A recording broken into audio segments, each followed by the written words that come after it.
Hello friends, welcome to my channel school talks. നമ്മളിന്ന് ഡിസ്കസ് ചെയ്യാൻ പോകുന്നത് 6ാം ക്ലാസ്സിലെ ഇംഗ്ലീഷിലെ ഒരു ഇമ്പോർട്ടൻറ്റ് ക്വസ്റ്റ്യൻ ആയ എഡിറ്റിംഗ് എങ്ങനെ നമുക്ക് ഈസി ആയിട്ട് ഹാൻഡിൽ ചെയ്യാമെന്നാണ് ഈ വീഡിയോയിലൂടെ നമ്മൾ ഡിസ്കസ് ചെയ്യാൻ പോകുന്നത്.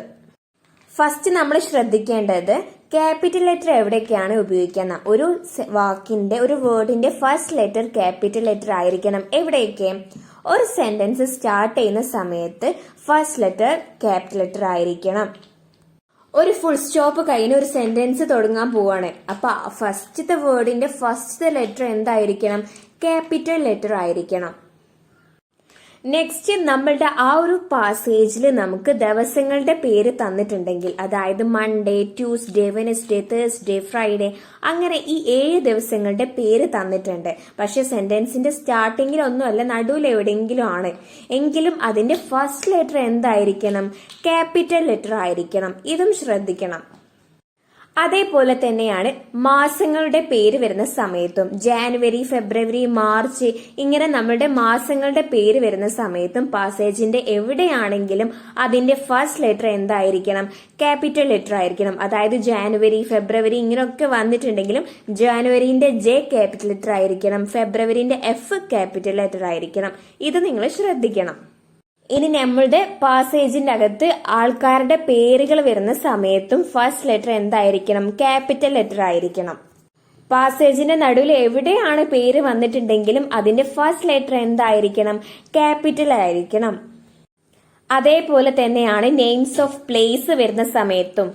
കേരള, ഇന്ത്യ, തമിഴ്നാട്, ഇങ്ങനെ ഏത് സ്ഥലങ്ങളുടെ പേര് തന്നാലും അതിന്റെ ഫസ്റ്റ് ലെറ്റർ ക്യാപിറ്റൽ ആയിരിക്കണം. അതേപോലെ ഫെസ്റ്റിവൽസിന്റെ അല്ലെങ്കിൽ ഏതെങ്കിലും സ്പെഷ്യൽ ഡേന്റെ നെയിംസ് തന്നിട്ടുണ്ടെങ്കിൽ, ഓണം, ക്രിസ്മസ്, ഈദ്, ഇതേപോലെ നെയിംസ് തന്നിട്ടുണ്ടെങ്കിൽ ഇവരുടെയും ഫസ്റ്റ് ലെറ്റർ ക്യാപിറ്റൽ ആയിരിക്കണം. അതേപോലെ ഇൻഡിപെൻഡൻസ് ഡേ, അങ്ങനെ എന്തെങ്കിലും സ്പെഷ്യൽ ഡേ ആണെങ്കിലും അതിന്റെ ഫസ്റ്റ് ലെറ്ററും എന്തായിരിക്കണം? ക്യാപിറ്റൽ ലെറ്റർ ആയിരിക്കണം. നെക്സ്റ്റ് പറയുന്നത് വളരെ സിമ്പിൾ ആയിട്ടുള്ള ഒരു കാര്യമാണ്, നിങ്ങൾക്ക് എല്ലാവർക്കും അറിയുന്നതാണ്. നമുക്ക് ഹി, ഷീ, ഇറ്റ് ഇവര് 3 പേരെയും ഒരു ഗ്രൂപ്പ് ആക്കാം. ഹി, ഷീ, ഇറ്റ് ഇവര് സിംഗുലർ ആണ്, ഒരാൾക്കാരാണ്. അപ്പൊ ഇവരുടെ കൂടെ വെർബ് വരുന്ന സമയത്ത്, വെർബ് എന്നുള്ള വാക്ക് കേട്ടിട്ട് പേടിക്കേണ്ട. വെർബ് എന്ന് പറഞ്ഞാല് പ്ലേസ്, റൺ, നമ്മൾ ഏത് പ്രവൃത്തിയാണോ ചെയ്യുന്നത് അതിനാണ് വെർബ് എന്ന് പറയുന്നത്. അങ്ങനെ വെർബ് വരുന്ന സമയത്ത് നമ്മൾ എസും എസും ചേർത്തിട്ടാണ് പറയുക. അതായത് എക്സാമ്പിൾസ് നോക്കാം, അപ്പൊ നിങ്ങൾക്ക് ക്ലിയർ ആയിട്ട് മനസ്സിലാവുന്നതാണ്. നിങ്ങൾ ഒരു കാര്യം ആലോചിച്ച് വെച്ചാൽ മതി, ഹി, ഷീ, ഇറ്റ് ഒരു ഗ്രൂപ്പാണെന്ന്. അവന് ഫുട്ബോൾ കളിക്കുകയാണെന്ന് നമ്മൾ എങ്ങനെയാണ് പറയുക? He place football. കണ്ടില്ലേ, അവിടെ പ്ലേന്റെ കൂടെ എസ് വന്നത് കണ്ടില്ലേ? അതേപോലെ ഷീ റീഡ്സ് ബുക്ക്, റീഡിന്റെ കൂടെ എസ് ചേർത്തിട്ടാണ് പറയുക. മീന ഗോസ് ടു സ്കൂൾ, ഗോന്റെ കൂടെ എസ് ആണ് ചേർക്കുക. ദ ബോയ് റൺസ് ഫാസ്റ്റ്, ഇങ്ങനെ എസ് ചേർത്തിട്ടാണ് നമ്മൾ പറയുക. ഹി പ്ലേ ഫുട്ബോൾ എന്ന് ഒരിക്കലും പറയില്ല, ഹി പ്ലേസ് ഫുട്ബോൾ എന്നാണ് പറയുക. ഷീ റീഡ്സ് ബുക്ക് എന്നാണ് പറയുക. അപ്പൊ ആ ഒരു കാര്യം നിങ്ങൾ ശ്രദ്ധിച്ചു വെക്കുക. ഹി, ഷീ, ഇറ്റ് ഒരു ഗ്രൂപ്പ് ആണെങ്കിൽ അയ്യോ ദേവി മറ്റൊരു ഗ്രൂപ്പാണ്. നമ്മൾ അയ്യോ ദേവി എന്ന് ആലോചിച്ചാൽ മതി കേട്ടോ. അയ്യോ ദേവി എന്നുള്ളത് അയ്യോ ദേവി എന്ന് ആലോചിച്ച് വെച്ചാൽ മതി. ഇവരൊക്കെ പ്ലൂറൽ ആണ്, അതായത് ഒരുപാട് ആൾക്കാർ എന്നുള്ള അർത്ഥം. വി എന്ന് പറയുമ്പോൾ ഒരുപാട് ആൾക്കാരുണ്ടല്ലേ. യു എന്ന് പറയുന്ന സമയത്തും ഐ എന്ന് പറയുന്ന സമയത്തും ഇവരോടൊപ്പമാണ് ചേർക്കുന്നത്. ഹി, ഷീ, ഇറ്റ് സിംഗുലർ ആണ്, ഒരാളാണെങ്കിൽ അയ്യോ ദേവി കുറെ ആൾക്കാരാണ് എന്നുള്ള പ്ലൂറൽ എന്നാണ് പറയുന്നത്. ഇവരുടെ കൂടെ എസ് ചേർക്കില്ല, വെർബിന് എസ് ചേർക്കുകയില്ല, എസും ചേർക്കുകയില്ല. എങ്ങനെയാണ് പറയുന്നത് നോക്കാം.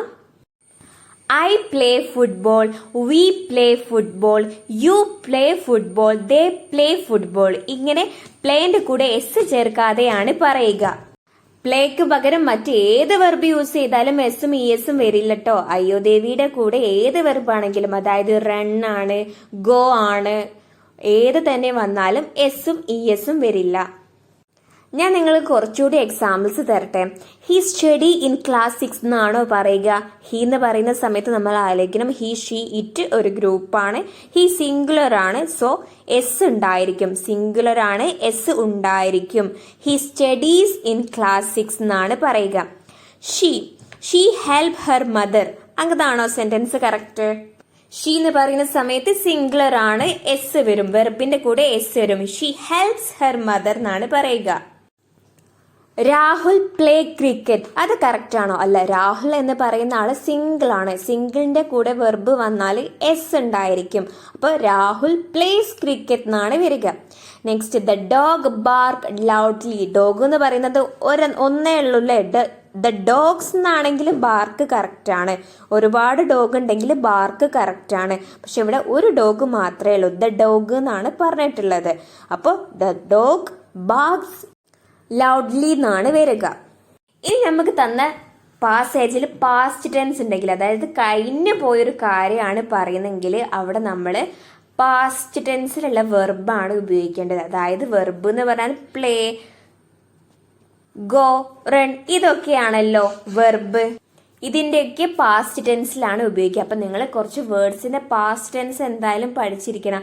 കാരണം നിങ്ങൾക്ക് ചോദിക്കും he go to school yesterday എന്ന് ചോദിച്ചിട്ട് ഇവിടെ ഗോന്റെ അടിയിൽ അണ്ടർലൈൻ ചെയ്ത് തന്നാൽ നമ്മൾ എന്ത് മനസ്സിലാക്കണം? ഹി ഗോ ടു യെസ്റ്റർഡേ എന്ന് പറഞ്ഞാൽ അവിടെ പാസ്റ്റ് ടെൻസ് ആണ്. ആ ഒരു സെന്റൻസ് കഴിഞ്ഞു പോയതാണ്. അപ്പൊ ഗോ അല്ല അവിടെ വരിക. എന്താണ്? വെന്റ് എന്നാണ് അവിടെ വരിക. ഗോ എന്ന് പറഞ്ഞാൽ പോവുക എന്നാണ്. എന്നാൽ വെന്റ് എന്ന് പറഞ്ഞാൽ പോയി എന്നാണ്.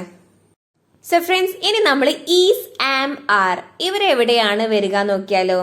ഐന്റെ കൂടെ എം ആണ് വരിക. ഐ ആം എ സ്റ്റുഡന്റ് എന്നാണ് പറയുക. ഇനി ഈസ് എവിടെയാണ് വരിക?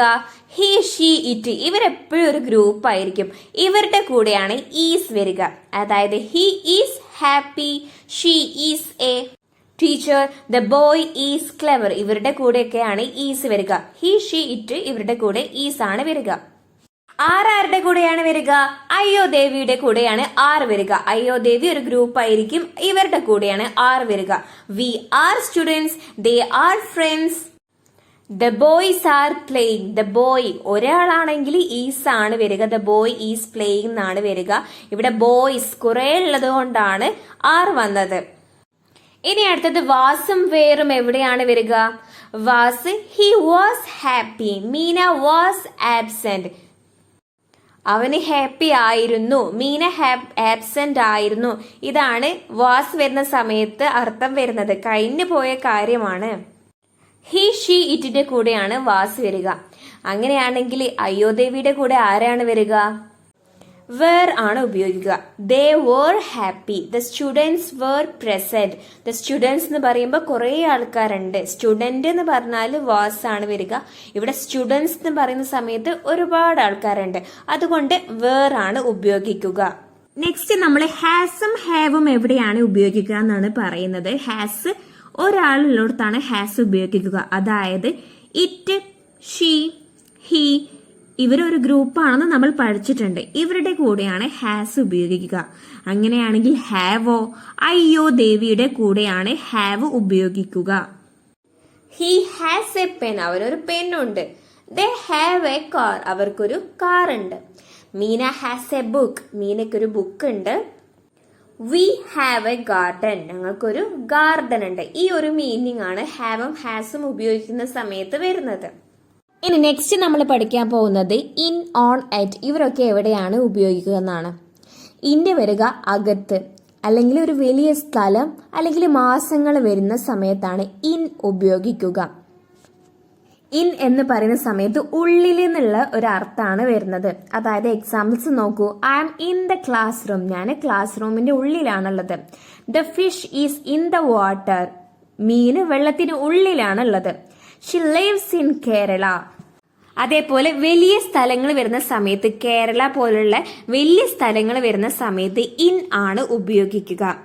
അതേപോലെ മാസം വരുന്ന സമയത്തും ജൂൺ, ജൂലൈ, ആഗസ്റ്റ് എന്നിങ്ങനെയുള്ള മാസങ്ങൾ വരുന്ന സമയത്തും my birthday is in June എന്നാണ് വരിക.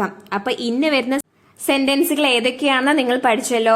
ഒന്നാമത്തത് ഉള്ളിലാണെന്നുള്ളത് പറയുന്നത് പോലെ I am in the class room ഞാൻ ക്ലാസ് റൂമിന് ഉള്ളിലാണെന്ന് പറയാൻ വേണ്ടിയിട്ട് നമ്മൾ in the class room in ആണ് ഉപയോഗിക്കുക. അതേപോലെ വലിയൊരു സ്ഥലത്തിന്റെ പേര്, ജില്ലയുടെ പേരോ കൺട്രിയുടെ പേരോ പറയുന്ന സമയത്ത് ഇൻ ആണ് ഉപയോഗിക്കുക. അതേപോലെ മാസത്തിന്റെ മുന്നേയും ഇൻ ജൂൺ, ഇൻ ജൂലൈ എന്നാണ് വരിക. ഇനി നമുക്ക് ഓൺ എവിടെയാണ് വരിക നോക്കാം. ഓൺ എന്ന് പറഞ്ഞാൽ മുകളിലാണ്. The book is on the table ടേബിളിന്റെ മുകളിലാണ് ബുക്ക് ഇരിക്കുന്നത്. The bag is on the chair ചെയറിന്റെ മുകളിലാണ് ബാഗ് ഇരിക്കുന്നത്. Meena sat on a bench ബെഞ്ചിന്റെ മുകളിലാണ് മീന ഇരിക്കുന്നത്. അതേപോലെ മുകളിൽ പോലെ തന്നെ ദിവസത്തിന്റെ മുന്നേയും ഓൺ ആണ് വരിക. അതായത് മൺഡേ, ട്യൂസ്ഡേ, തേഴ്സ്ഡേ ഇവയുടെ മുന്നേ ഓൺ ആണ് വരിക. We will meet on Monday എന്നാണ് പറയുക. നമ്മൾ നേരത്തെ പറഞ്ഞു, നമ്മളെ വലിയ സ്ഥലങ്ങൾ വരുന്ന സമയത്ത്, കേരള അല്ലെങ്കിൽ കൺട്രിയുടെ നെയിം ഒക്കെ വരുന്ന സമയത്ത് ഇന്നാണ് വരിക. അതേപോലെ മാസം വരുന്ന സമയത്തും ഇന്നാണ് വരിക. പക്ഷെ ദിവസം വരുന്ന സമയത്ത് മൺഡേ, ട്യൂസ്ഡേ പോലത്തെ ദിവസം വരുന്ന സമയത്ത് ഓൺ ആണ് വരിക. നെക്സ്റ്റ് നമുക്ക് എറ്റ് എവിടെയാണ് ഉപയോഗിക്കാൻ നോക്കാം. ഒരു കൃത്യമായ സ്ഥലം അല്ലെങ്കിൽ ഒരു സമയം, അവിടെയാണ് എറ്റ് ഉപയോഗിക്കുക. അതായത് ഞാനിപ്പോൾ സ്കൂളിലാണെങ്കിൽ ഐ എം അറ്റ് സ്കൂൾ, ഞാൻ സ്കൂളിലാണ്. He's at the bus stop, അവന് ബസ് സ്റ്റോപ്പിലാണ്. The class starts at 9 o'clock, എന്നും ക്ലാസ് 9 o'clock കൃത്യമായിട്ട് തന്നെ ബെല്ലടിക്കില്ലേ. So the class starts at 9 o'clock. അങ്ങനെ ഒരു കൃത്യമായ സ്ഥലം അല്ലെങ്കിൽ ഒരു കൃത്യമായ സമയം പറയാൻ വേണ്ടിയിട്ടാണ് എറ്റ് നമ്മൾ ഉപയോഗിക്കുക. I am at school, he's at the bus stop, the class starts at 9 o'clock. ഇവിടെയൊക്കെയാണ് എറ്റ് ഉപയോഗിക്കുക. അതായത് നിങ്ങൾ ഓർത്തിരിക്കാൻ മന്തും ഇയറും ഇന്നിലാണ് പറയുക. ഇൻ ജൂൺ, ഇൻ 2026 വർഷവും മാസവും ഇന്നിലാണ് പറയുക. അതേപോലെ വലിയ വലിയ സ്ഥലങ്ങളും കേരള അതേപോലെ കൺട്രീസിന്റെ നെയിംസ് ഒക്കെ ഇന്നിലാണ് പറയുക. അതേപോലെ ഡേയും ഡേറ്റ്സും ഓണിലാണ് പറയുക. On Monday, on 15 August. ഇവിടെ മാസം വന്നിട്ടുണ്ട് അല്ലേ, പക്ഷെ അതിനു മുന്നേ ഡേറ്റ് ആണ് വന്നിട്ടുള്ളത്. അതുകൊണ്ട് ഓൺ 15 August എന്നാണ് വരിക. ഓഗസ്റ്റ് എന്ന് മാത്രമാണ് തന്നിട്ടുള്ളെങ്കിൽ ഇന്നായിരുന്നു വരിക. കാരണം വർഷവും മാസവും പ്രധാനപ്പെട്ട സ്ഥലവും ഇന്നിലാണ് പറയുക. ദിവസവും തീയതിയുമാണ് ഓണിൽ പറയുക. അതേപോലെ സമയം എറ്റിലാണ് പറയുക. അറ്റ് 8 o'clock, അറ്റ് noon ഇങ്ങനെയാണ് പറയുക. അതേപോലെ ഓർത്തു വെക്കുക, in the morning, in the evening എന്നാണ് വരിക. മോർണിംഗിന്റെയും ഈവനിങ്ങിന്റെയും മുൻപിൽ ഇന്നാണ് വരിക. ഈ കാര്യം കൂടി നിങ്ങൾ ഓർത്തു വെക്കുക. ഇനി നിങ്ങളെടുത്ത് എയും ഏനും എവിടെയാണ് ഉപയോഗിക്കുക എന്ന് പറയട്ടെ. A boy, A girl, A pen, ഇവിടെയൊക്കെ എ ആണ് വരിക. എങ്കിൽ എവിടെയാണ് ഏൻ വരിക? ഒരു വവൽ സൗണ്ടിന്റെ മുമ്പിലാണ് ഏൻ വരിക. അതായത് എയോ ഏനോ കഴിഞ്ഞിട്ട് വരുന്ന ആ ഒരു വാക്ക് വവൽ സൗണ്ടിലാണ് സ്റ്റാർട്ട് ചെയ്യുന്നതെങ്കിൽ. ഏതൊക്കെയാണ് vowel sound? A, E, I, O, U ഇതാണ് വവൽ സൗണ്ട്. അപ്പൊ ഏനിന് ശേഷം വരുന്നത് ഏപ്പിൾ, എ, അതൊരു വവൽ സൗണ്ട് ആണ്. സോ ഏപ്പിളിന്റെ മുമ്പിൽ ഏൻ ആണ് വരിക, എ വരില്ല. അതേപോലെ ആൻ ഓറഞ്ച്, ഓറഞ്ച് എന്ന് പറയുന്ന സമയത്ത് ഓ വവൽ സൗണ്ടിൽ പെട്ടതാണ് ഓ. എ, ഇ, ഐ, ഒ, യുയിൽ പെട്ടതാണ് ഓറഞ്ച്. ആൻ അംബർല, ഇതൊക്കെ വവൽ സൗണ്ടിൽ പെട്ടതാണ്. മറ്റൊരു കാര്യം നിങ്ങൾ ശ്രദ്ധിക്കേണ്ടത്, നിങ്ങൾക്ക് വരുന്ന ആ ഒരു വേർഡിന്റെ സ്പെല്ലിംഗ് നോക്കിയിട്ടല്ല എ ആണോ ഏനാണോ എന്ന് തീരുമാനിക്കേണ്ടത്, സൗണ്ട് നോക്കിയിട്ടാണ്. ആ ഒരു വേർഡ് നിങ്ങൾ പ്രൊണൗൺസ് ചെയ്ത് നോക്കുക. അപ്പൊ വവൽ സൗണ്ട് ആണ് വരുന്നതെങ്കിൽ അവിടെ ഏൻ ആയിരിക്കും, അല്ലെങ്കിൽ എ ആയിരിക്കും. ഇപ്പൊ എക്സാമ്പിൾ ആയിട്ട് പറയുകയാണെങ്കിൽ ഓണസ്റ്റ്, ഓണസ്റ്റിന്റെ സ്പെല്ലിംഗ് എന്താണ്? ഓണസ്റ്റിന്റെ സ്പെല്ലിംഗ് HONEST ആണ്. പക്ഷെ നമ്മൾ പ്രൊണൗൺസ് ചെയ്യുക ഓണസ്റ്റ് എന്നാണ്. അപ്പൊ വവൽ സൗണ്ടിലാണ് നമ്മൾ പ്രൊണൗൺസ് ചെയ്യുക ഓ എന്ന രീതിയിൽ. അപ്പൊ ഓണസ്റ്റിന് മുന്നിൽ എ ആണോ ഏനാണോ വരിക എന്ന് ചോദിച്ചാൽ ഏനാണ് വരിക. കാരണം ഓണസ്റ്റിന്റെ സ്പെല്ലിംഗ് എച്ചിലാണ് വരുന്നതെങ്കിലും അതിന്റെ പ്രൊണൗൺസിയേഷൻ ഓലാണ് വരുന്നത്. അതേപോലെ തന്നെയാണ് യൂണിവേഴ്സിറ്റിയും. A, E, I, O, U ഒരു വവൽ സൗണ്ട് ആണെങ്കിലും യു എന്നത് കൊണ്ട് ഇവിടെ സൗണ്ട് ഉപയോഗിക്കുന്നത് ആ എന്ന സൗണ്ട് ആണ് ഉപയോഗിക്കുന്നത്. ആൻ അംബർല, ആൻ അങ്കിൾ ഇതൊക്കെ ഏനിലാണ് പറയുന്നത്. യു വെച്ച് സ്പെല്ലിംഗ് വരുന്നുണ്ടെങ്കിലും നമ്മൾ ആ എന്ന സൗണ്ട് ആണ് യു കൊണ്ട് ഉദ്ദേശിക്കുന്നത്. അപ്പൊ ആ എന്ന സൗണ്ട് വരുമ്പോഴാണ് നമ്മൾ ആൻ ഉപയോഗിക്കുന്നത്. ആൻ അംബർല, ആൻ അങ്കിൾ ഇവര് വരുമ്പോഴാണ് നമ്മൾ ആൻ ഉപയോഗിക്കുന്നത്. അപ്പൊ യൂണിവേഴ്സിറ്റി, യൂണിഫോം, യൂസ്ഫുൾ എന്നീ വേർഡുകളൊക്കെ വരുന്ന സമയത്ത് എ ആണ് വരിക. കാരണം യു എന്ന സ്പെല്ലിംഗിൽ സ്റ്റാർട്ട് ചെയ്യുന്നുണ്ടെങ്കിലും ഇവക്ക് യു എന്ന സൗണ്ട് ആണ് വരുന്നത്. ഇത് വവൽ സൗണ്ട് അല്ല. A, E, I, O, U എന്ന് പറയുമ്പോൾ യു കൊണ്ട് ആ എന്ന സൗണ്ട് ആണ് ഇവർ ഉദ്ദേശിക്കുന്നത്. അപ്പൊ നിങ്ങൾ ക്ലിയർ ആയി മനസ്സിലായി എന്ന് വിചാരിക്കുന്നു. അപ്പൊ നമ്മൾ പഠിച്ച ഈ കാര്യങ്ങളൊക്കെ വെച്ചിട്ട് നമുക്ക് കുറച്ച് എഡിറ്റിംഗ്സ് ചെയ്ത് നോക്കാം. ഫസ്റ്റ് പാസേജ് നോക്കാം. Yesterday Meera go to the library. ഇന്നലെ മീര ലൈബ്രറിയിലേക്ക് പോയി. She borrow a story book. അവൾ ഒരു സ്റ്റോറി ബുക്ക് വാങ്ങി. The book was very interesting. She sat in a chair and read it. She had a wonderful time. അപ്പൊ ഇതിലുള്ള mistakes എന്തൊക്കെയാണ്? Yesterday Meera go to the library. ഇന്നലെ ലൈബ്രറിയിൽ പോയി എന്നാണ്. അപ്പൊ പോയി എന്ന് ഇംഗ്ലീഷ് വാക്ക് എന്താണ്? പോയി എന്നതിന്റെ ഇംഗ്ലീഷ് വാക്ക് വെന്റ് ആണ്. പോയി. ഗോ എന്ന് പറഞ്ഞാൽ പോവുക എന്നാണ്. നമുക്ക് പോയി എന്നാണ് ഇവിടെ വേണ്ടത്. So went. അടുത്തത് borrow. She borrow a story book. അവളൊരു സ്റ്റോറി ബുക്ക് വാങ്ങി എന്നാണ് നമുക്ക് ഇവിടെ അർത്ഥം വരേണ്ടത്. So she borrowed. ബോറോന്റെ പാസ്റ്റ് ടെൻസ് ആണ് borrowed. The book was very interesting. Interesting spelling നോക്കൂ.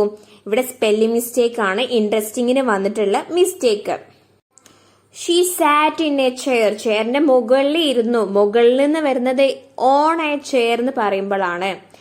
And read it. She had a wonderful time. വണ്ടർഫുള്ളിനും ഇവിടെ സ്പെല്ലിംഗ് മിസ്റ്റേക്ക് ആണ് വന്നിട്ടുള്ളത്. 2 എല്ലില്ല. വണ്ടർഫുൾ, ബ്യൂട്ടിഫുൾ, ഹെൽപ്ഫുൾ, കളർഫുൾ ഇവർക്കൊക്കെ ലാസ്റ്റ് ഒരു എല്ല് മാത്രമേ ഉള്ളൂ. നെക്സ്റ്റ് പാസേജ് നോക്കാം. My friend Rahul is a good student. എന്റെ ഫ്രണ്ട് രാഹുൽ നല്ലൊരു സ്റ്റുഡന്റ് ആണ്. ഇവിടെ എന്താണ് മിസ്റ്റേക്ക്? രാഹുൽ ഒരു നെയിം വരുന്ന സമയത്ത് ഫസ്റ്റ് ലെറ്റർ എന്തായിരിക്കണം? ക്യാപിറ്റൽ ലെറ്റർ ആയിരിക്കണം. He study in class 6. ഈ എന്ന് പറയുന്നത് സിംഗുലർ ആണ്. ഹി, ഷീ, ഇത് ഇവരൊക്കെ സിംഗുലർ ആണ്. ഇവർക്ക് ശേഷം വെർബ് വന്നാൽ എന്ത് വേണം? എസ് ചേർക്കണം. അപ്പൊ സ്റ്റഡിയുടെ കൂടെ ES ആണ് ചേർക്കുക. He studies in class 6. He always help his friends. ഹെൽപ്പിന്റെ കൂടെ എന്ത് വേണം? എസ് ചേർക്കണം. ഹീക്ക് ശേഷം ഹെൽപ്പ് വരുന്ന സമയത്ത് എസ് ചേർത്തിട്ടേ പറയാൻ പാടുള്ളൂ. Next, last week he win a prize in a quiz competition. കഴിഞ്ഞ ആഴ്ച അവനൊരു ക്വിസ് കോമ്പറ്റീഷനിൽ ഒരു പ്രൈസ് വാങ്ങി. ഇത് കഴിഞ്ഞു പോയൊരു സംഭവമാണ്. അപ്പൊ നമ്മള് ഹി വിൻ എന്നല്ല പറയുക, ഹി വോൺ എന്നാണ് പറയുക. വിന്നിന്റെ പാസ്റ്റ് എന്താണ്? വോൺ ആണ്. We were very pride of him. ഞങ്ങൾക്ക് അവനിൽ നല്ല അഭിമാനം തോന്നിയിട്ടുണ്ട്. അപ്പൊ അഭിമാനം തോന്നി എന്ന് പറയുന്ന സമയത്ത് പാസ്റ്റ് ആണ്. അപ്പൊ പ്രൈഡിന്റെ പാസ്റ്റ് എന്താണ്? പ്രൗഡ്. അപ്പോ വിന്നിന്റെ പാസ്റ്റ് വോൺ ആണ്. പ്രൈഡിന്റെ പാസ്റ്റ് പ്രൗഡ് ആണ്. നമുക്ക് തന്നിരിക്കുന്ന സെന്റൻസ് പാസ്റ്റിലാണോ പറയുന്നതെന്ന് നമ്മൾ ശ്രദ്ധിക്കുക. ഇനി അടുത്തൊരു പാസേജ് നോക്കാം. Last Sunday Arun visit his uncles house. ഇവിടെ എന്താണ് മിസ്റ്റേക്ക്? സൺഡേ എന്ന് പറയുന്ന സമയത്ത് എസ് ക്യാപിറ്റൽ ലെറ്റർ ആയിരിക്കണം അല്ലെ? ഡേയ്സ് വരുന്ന സമയത്ത് ക്യാപിറ്റൽ ലെറ്റർ ആയിരിക്കണം. ഡേയ്സ് ആണെങ്കിലും മന്ത് ആണെങ്കിലും അതേപോലെ വലിയ പ്രധാനപ്പെട്ട സ്ഥലങ്ങളാണെങ്കിലും ഒക്കെ ഫസ്റ്റ് ലെറ്റർ എന്തായിരിക്കണം? ക്യാപിറ്റൽ ലെറ്റർ ആയിരിക്കണം. അതേപോലെ വിസിറ്റ് എന്ന് പറയുന്ന സമയത്ത് അവിടെ എന്താണ് മിസ്റ്റേക്ക്? ലാസ്റ്റ് സൺഡേ എന്ന് പറയുമ്പോൾ നമുക്കറിയാം ഇത് കഴിഞ്ഞു പോയൊരു കാര്യമാണ്. അപ്പൊ വിസിറ്റ് അല്ല, വിസിറ്റഡ്. വിസിറ്റിന്റെ പാസ്റ്റ് ടെൻസ് ആണ് visited. Arun visited his uncles house എന്നാണ് പറയുക. ഇതേപോലെ ലാസ്റ്റ് സൺഡേ, യെസ്റ്റർഡേ എന്നൊക്കെ തന്നിട്ടുണ്ടെങ്കിൽ അതൊരു പാസ്റ്റ് ടെൻസിൽ പറയുന്ന സെന്റൻസ് ആയിരിക്കും. അപ്പൊ അവിടെയുള്ള വെർബ് തന്നിട്ടുള്ളത് പാസ്റ്റിലാണോ എന്ന് നിങ്ങൾ ശ്രദ്ധിക്കാം.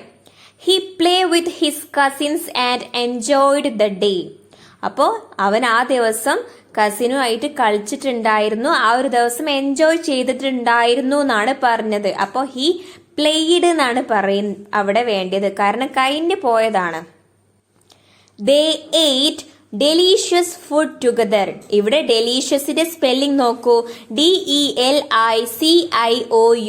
ആണ് ഡെലീഷ്യസിന്റെ കറക്റ്റ് സ്പെല്ലിംഗ്. അപ്പൊ ഈ ഒരു പാസേജ് മൊത്തം പാസ്റ്റിലാണ് പറയുന്നത്. ഇവിടെ കണ്ടില്ലേ, ദേ എയ്റ്റ് ഡെലീഷ്യസ് ഫുഡ് ടുഗദർ എന്നാണ് പറയുന്നത്. എയ്റ്റ് എന്ന് പറഞ്ഞാൽ കഴിച്ചു. ഈറ്റിന്റെ പാസ്റ്റ് ആണ് കേട്ടോ eight. It was A happily day. അങ്ങനെയാണോ അവിടെ പറയുക? It was A happy day എന്നാണ് പറയുക. സോ ഫ്രണ്ട്സ്, ഈ വീഡിയോയിലൂടെ നിങ്ങൾക്ക് എഡിറ്റിംഗ് മനസ്സിലായി എന്ന് വിചാരിക്കുന്നു. നിങ്ങൾക്ക് എന്തെങ്കിലും സംശയം ഉണ്ടെങ്കിൽ കമന്റ് ബോക്സിൽ അറിയിക്കുക. അതോടൊപ്പം ഈ ചാനൽ ഒന്ന് സപ്പോർട്ട് ചെയ്യുക, സബ്സ്ക്രൈബ് ചെയ്യുക. So thank you for watching.